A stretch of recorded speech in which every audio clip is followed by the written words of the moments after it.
Hello and welcome to 20 Lore Pro. We are here in the finals of Charlie Collectible Show's Lorcana 2K here with Austin piloting Emerald Steel versus George piloting Ruby Amethyst.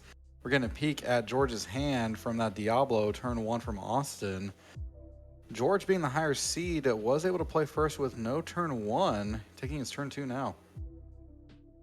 Yeah, so I mean, George just got done doing this song and dance, so let's see if he can have a repeat, or if Austin is able to fight back a little bit more. Let's see if he's gonna have the turn 2 Bucky. See a Diablo picking out of his hand, so looks like he's gonna have the full combo here. So turn 2 Bucky, as well as shift that Diablo. Pitch along came Zeus. George is gonna pitch a Rabbit. May a little unseeming, but the key to this for the Ruby Amethyst side is they need to make sure they hit all of their ink drops. So Rabbit may have just been too much of a risk. Decides not to even go with a friend to the other side here. Doesn't want to give Austin even more cards and potentially set him up for more Floodborns or even potentially another Bucky. So this is the scary draw. At least George was on the play, but Austin is ready to go.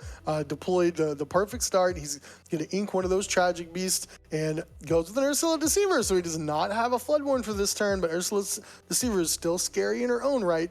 Diablo's going to go in for one more, and we'll draw an extra card for Austin at the beginning of George's turn.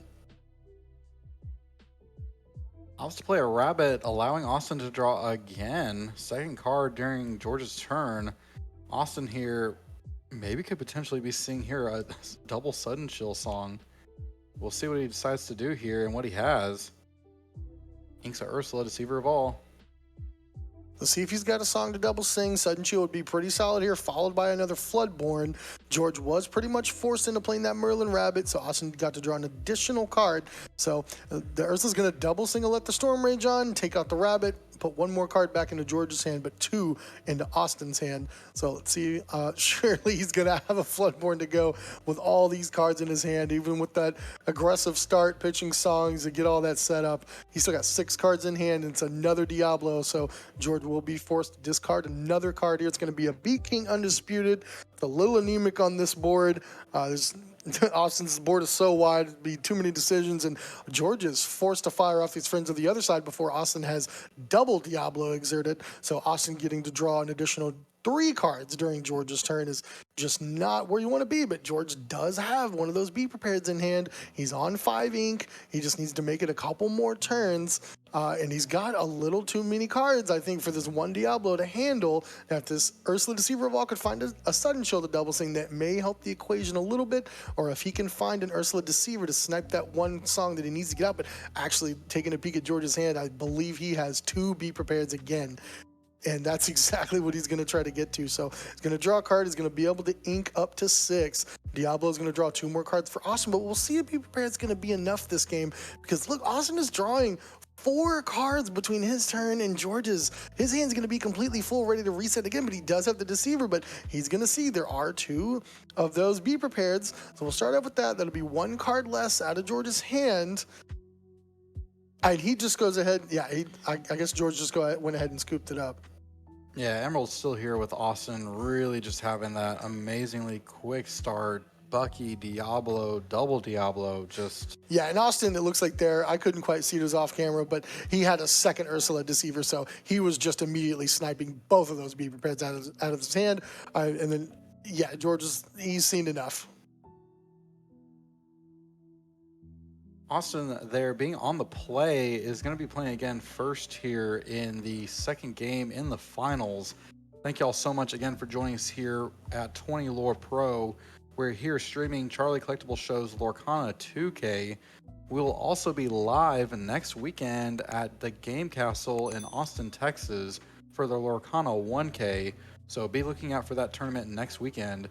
If you missed any of today's rounds here at Charlie's Collectible Show, for the 10K or the 2K, we will have those rounds up for you to watch over on the 20 Lore Pro YouTube. So Austin taking game one.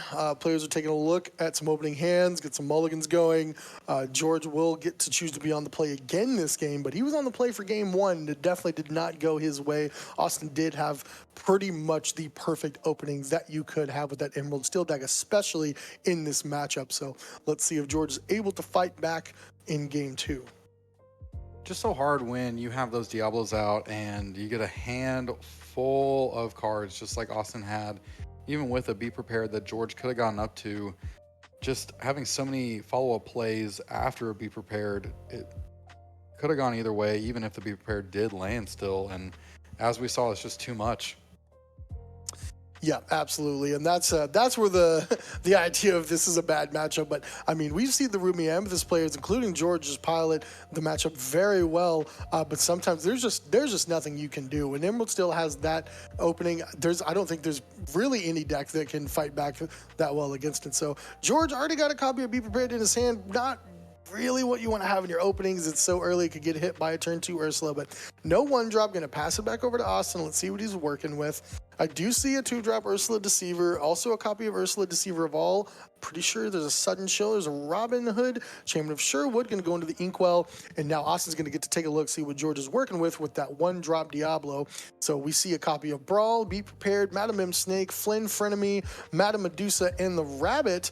And we look here, half of George's hand is not inkable. So now Austin knows that there is at least that one Be Prepared that will be sitting in George's hand for quite a while, that 2-drop Ursula can snag before it's too late.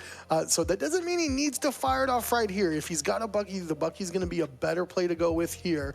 But no, if you don't have that, it's not a bad decision to go ahead and Deceiver it out of George's hand, but he does have the Bucky. So there's no rush. He knows he's already got that answer to at least one Be Prepared. He's going to start attacking the rest of the cards out of George's hand.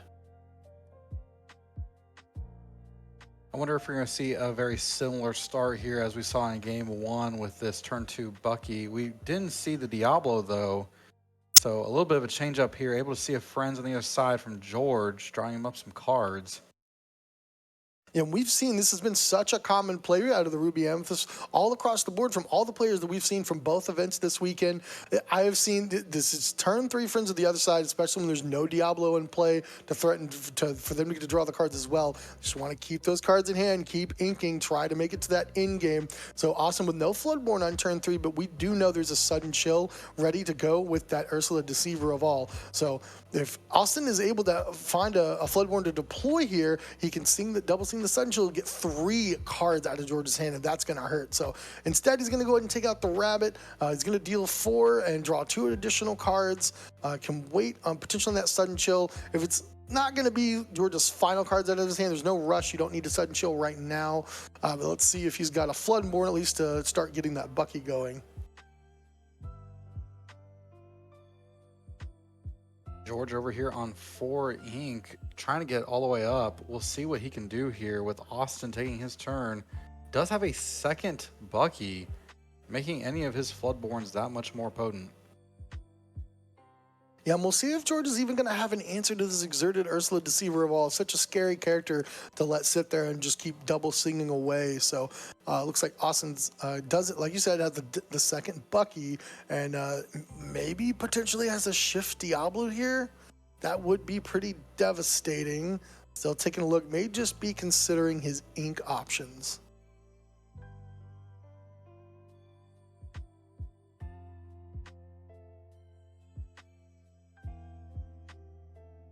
So is going to ink the Sudden Chill. Not sure if he has another copy in hand. And yeah, not as intuitive. This deck is very complicated to play at times. I might have been tempted to just double sing with that Ursula, but you know, getting that Rabbit off the battlefield so that George can't just recur it and keep drawing additional cards will pretty much undo what the double Sudden Chill would have done anyway. So George going to go with the Churnabox Followers just so he can have some Fox Fuel, and that is going to take out that Ursula Deceiver of All. Fox is going to stick around with 2 damage counters. And got, oh man, he does have double B prepared. He's at 5 ink. We're a couple turns away. Austin knows that one of them is there and has an Ursula Deceiver ready to go. But if he doesn't have the double Ursula Deceiver like he did last time, he may be able to get that B prepared off. But here is a Floodborn, and now George is going to have to put 2 cards in the bin. And oh, he did put one of the B prepareds in, and it may just be because he's not going to have enough inkables. So now he may only be down to 1 be prepared, so Austin could potentially snag that with an Ursula, but his hand may just get shredded too much before turn 7 anyway if Austin is continuing just deploying Floodborn after Floodborn with double Bucky on board. Yeah, I keep thinking about that, not seeing the sudden chill line with Ursula Deceiver, trying to get up here, maybe possibly to 5 on Austin's side for a Robin Hood, Champion Sherwood possibly, and we could see some more Floodborns on Austin's side to try to keep George off of that ink and off of that Be Prepared. Yeah, definitely. And here we go. So we got the Maleficent Sorceress. We've seen a lot of this weekend out of all the Ruby Amethyst players. George is up to 6 ink. He did pitch one of those Be Prepareds already. And we know Austin has 1 Ursula Deceiver in hand. There's a copy of Diablo as well. George may be discarding up to 3, potentially more, could be up to 5 cards, depending if he had another, if you could shift the Diablo ink, play another 3-drop Floodborn, and play the 2-drop Ursula. So there's the shift Diablo. We're going to start with that. It's going to be a really hard decision for George. He's going to need to keep the 1 copy of Be Prepared and at least a 7th ink. There's 2. Okay, there's a Let the Storm Rage On in the Maleficent. Draw another card. He's surely just digging for another Floodborn just to rip those last few cards out of George's hand. And Austin may not know that George actually has another Be Prepared because George discarded the 1 Be Prepared that he knew about. But so now George discards a Be Prepared in a Queen's Castle. Maybe he had a 3rd Be Prepared left in hand. We'll see. Even if he does, it's going to require him to draw a 7th ink off the top. He does. 7th ink, it's the 3rd Be Prepared. Wow. Oh, wow. Very well played by George, holding on to get through that double Bucky opening. And Austin's only at 2 lore, so is it nowhere near. But George is out of cards, so let's see what Austin can get here. He's going to ink that Deceiver. No use for that anymore. Nice start. And just a broom for George. So the Robin Hood champion of Sherwood's the biggest thing in play. Austin still with a couple cards. Nice play. Take out the broom, so we won't get to recur another card draw out of that with an Aladdin. So we're on the board, 3 lore turn. Brawl for George, no legal targets. And Austin finds a Diablo. So the Brawl's now found a home. Chernabog's followers pass back. George doing everything he can to hold on, and George with another Let the Storm Rage On, and there's a Hidden Cove. So now neither of these characters can be Medusa, and that's going to be a big deal. There's a Sisu that is 1 power, as Austin will virtually have no cards in hand following, so everybody's in the Cove, and Austin may be able to just close this game out in the next 2 turns just from the characters he's got in play questing. So George is able to find a couple more characters to deploy. No cards in hand, so that is the saddest 3-drop Sisu we've seen all weekend.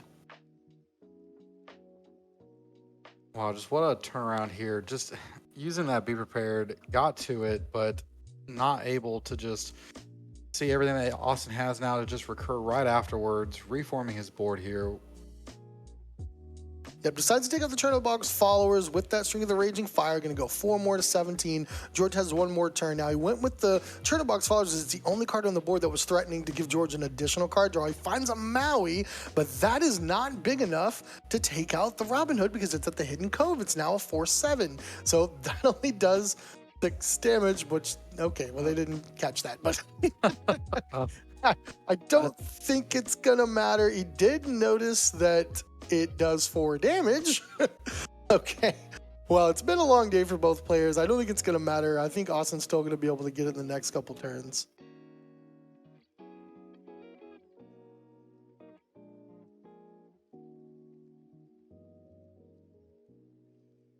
So George just showing no cards in hand. Austin is going to be able to go up to 19 here with the 2 remaining characters.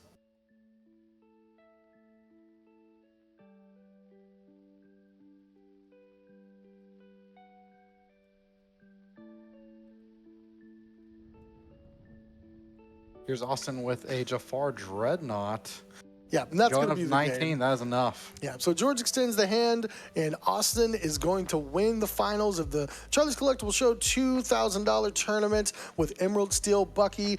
Ruby the Emerald is really close to closing out both tournaments this weekend, but it does get taken down by Emerald Steel. So that's going to do it. Austin Britting is your $2,000 Charlie's Collectible Show champion. Wow, thank y'all so much here for joining us today here at 20 Lore Pro as we stream the Charlie Collectible Show's Lorcana 2K. If you have been here with us over the last day, 2 days, we streamed a 10K here earlier with Luca being the winner of that 10K tournament. And today, your winner being Austin with Emerald Steel. We have a Ruby Amethyst that won yesterday and an Emerald Steel that won today. Congratulations to all the competitors that came out today.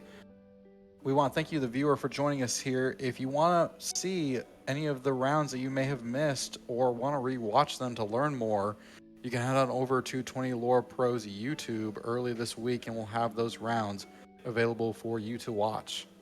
Again, we want to thank Charlie's Collectible Show for allowing us to stream today's tournament. Charlie's Collectible Show is a passionate community celebrating fandoms every Wednesday, Saturday, and Sunday, featuring anime, toys, comics, video games, TCGs, and more. We're going to see if we can do a quick interview here before the players take off. We will be right back here in just a moment with that interview with the winner.